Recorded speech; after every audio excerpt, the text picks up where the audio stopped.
oil stocks are quietly transforming, cutting costs, boosting dividends, and out-earning expectations. While prices dip and headlines fade, smart money's moving in fast. Today, I'm revealing 4 oil and gas giants that are now lean, cash-loaded, and built to win in a cleaner energy world. And stock number 3, it's yielding more than the average S&P tech stock. Let's start with one of the most recognizable names in the sector. Stock number 1, Chevron Corporation, ticker CVX. Founded in 1879, Chevron is one of the world's largest energy companies, vertically integrated and globally positioned. It operates across the full oil and gas value chain, from exploration and production to refining, distribution, and even petrochemicals. What sets Chevron apart is its financial discipline. After years of aggressive expansion, the company shifted to a strategy focused on cost control, cash flow, and shareholder returns. Today, Chevron offers a forward dividend yield of over 4% and has raised its payout for more than 35 consecutive years. That kind of consistency earns trust, especially in a volatile sector. But Chevron's not standing still. It's actively investing in low-carbon technologies like hydrogen, biofuels, and carbon capture.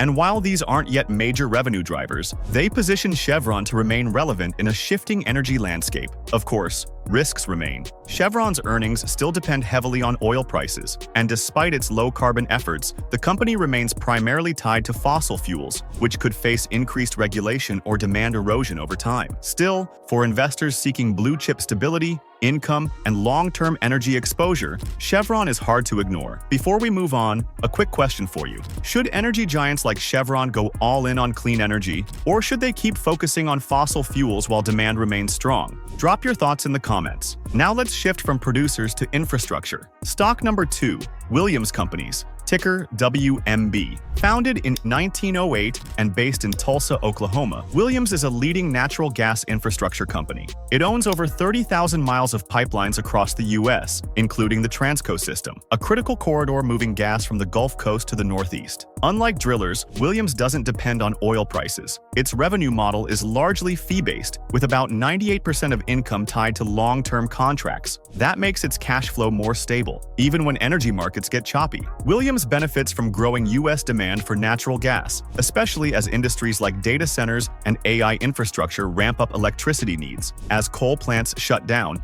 natural gas becomes the bridge fuel, and Williams is well positioned to benefit. The company also pays an attractive dividend, currently around 5%, and has increased its payout for 5 straight years. However, expanding pipeline infrastructure is challenging. Projects often face regulatory delays, legal hurdles, and environmental opposition. And while Williams' core business is strong, it has limited exposure to the clean energy space. Still, if you're looking for reliable income and less commodity risk, Williams deserves a spot on your watch list. Now let's take the natural gas story global. Stock number 3, Cheniere Energy, ticker LNG. Founded in 1996 and based in Houston, Texas, Cheniere made a bold bet in the early 2000s that liquefied natural gas, or LNG, would become a global growth engine. They were right. Today, Cheniere is the largest LNG exporter in the U.S., with massive liquefaction terminals in Sabine Pass, Louisiana, and Corpus Christi, Texas. These facilities supercool natural gas into liquid form, allowing it to be shipped efficiently to Europe, Asia, and beyond. With global demand for LNG rising, especially as Europe reduces reliance on Russian gas, Cheniere is in the right place at the right time. Its contracts are long-term, often 15 to 20 years, giving the company consistent, predictable revenue. That kind of cash flow allows Cheniere to expand, reinvest, and buy back shares, even if its dividend is modest. Still, LNG is a capital-intensive business. Environmental regulations, permitting delays, and fluctuating global demand can all present headwinds. But if you believe in U.S. energy as a global export power and want exposure to long-term infrastructure growth, Cheniere is a strong contender. And finally, let's look at one of the most unconventional plays in the LNG space. Stock number 4, Golar LNG, ticker GLNG. Golar LNG has been around since 1946, but has completely reinvented itself in recent years. Today, the company is focused on floating LNG infrastructure, specifically floating liquefied natural gas units and floating storage and regasification units. In simpler terms, Golar operates massive ships that can liquefy or regasify natural gas, all offshore. This floating model gives Golar flexibility. Instead of waiting years to build land-based terminals, Golar can bring delivering energy infrastructure directly to regions that need it most, especially in emerging markets where building onshore is costly or politically difficult. Golar's flagship project, the Hilli Episeyo, operating offshore Cameroon,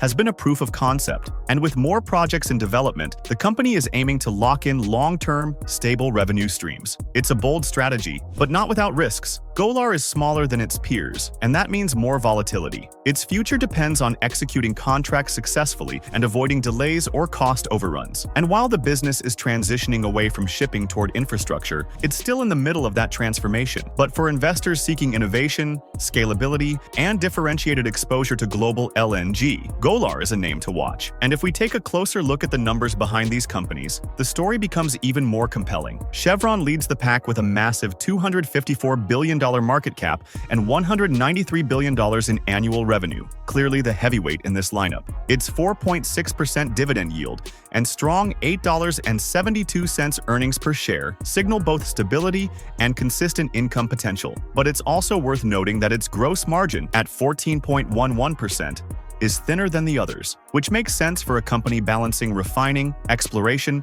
and emerging clean energy investments. Now compare that to Williams companies. It may be smaller, with a $72 billion market cap and $11 billion in revenue, but its business model shines through in the numbers. A 39.2% gross margin, the highest in the group, shows how efficient pipeline infrastructure can be. Add to that a solid 3.3% dividend yield and $1.86 EPS, and you've got a company that delivers consistent returns without relying on commodity prices. Cheniere Energy, trading at $236 a share with a $52 billion market cap, is all about LNG exports, and its $16 billion in revenue backs that up. Its 31.96% gross margin and a strong 13.69 EPS highlight how powerful long-term contracts can be. The dividend yield is low at 0.8%, but that's expected for a company reinvesting in global expansion. Then there's Golar LNG, the smallest on the list with a $4 billion market cap and $260 million in revenue. But don't let the size fool you. With a 31.72% gross margin and a unique floating infrastructure model, Golar has positioned itself as an innovative niche player. It doesn't currently report positive earnings per share, and its 2.5% dividend is modest, but its potential lies in long-term contracts and first-mover advantages in emerging markets. In short, each of these companies tells a different story. Some offer scale and income, others offer innovation and growth. And the numbers? They help paint a fuller picture of where the real opportunities might lie, depending on your risk tolerance, income needs, and view of the future energy landscape. So what do you think? Is flexible, floating LNG the future of energy infrastructure? Or will traditional land-based terminals keep dominating? We'd love to hear your thoughts. Drop a comment below. And here are 5 underrated stocks ready to explode in 2025. Click on this video here.